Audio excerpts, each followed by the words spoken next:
If you call yourself a Muslim, then you believe that the Quran is a revelation from God. You believe that the Quran is a book from Allah.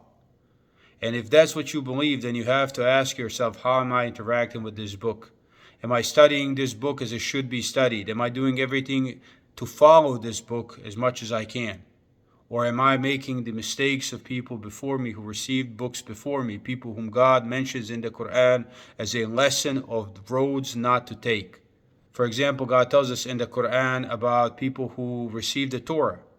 He says that the people who received the Torah but did not observe it as it should be observed are like a donkey carrying books. Evil is an example of these people.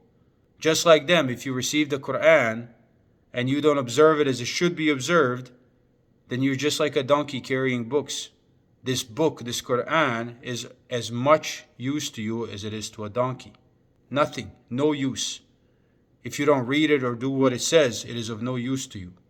Or also God tells us in the Quran that there came a generation who inherited the book, just like we inherited the Quran. But what did they do? They only took the frail goods of this low life while saying we will be forgiven. Isn't that what we all say? As we sin, we just expect God to forgive us, just like they did. But God tells us in the Quran, if a similar good came to them, they would still take it. It was not a promise taken from them in the book that they would not speak anything about God but the truth, and they have read what is in it. Read what is in the Quran. This whole idea we will be forgiven no matter what we do is not in the Quran.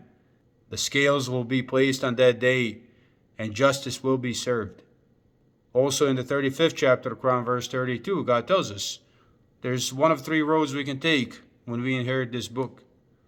God tells us, then we gave the book for an inheritance to those whom we chose from among our servants.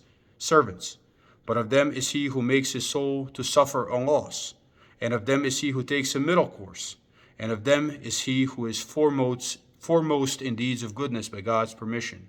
And this is the great excellence. If you want to be excellent in the sight of God, learn the Quran and do everything in it. And that is the great excellence. If you want to lie to yourself that you're going to be forgiven, or if you want to resemble a donkey who just holds a book but gets no use out of it, then that is certainly your right. But God gave us these examples in the Quran to warn us. Don't make the same mistakes like people before us. Read and study. It is good for you and will help you. It will help you. It will make you a better person. It will make the world a better place if you follow these commandments. You are a Muslim after all. Peace be with you.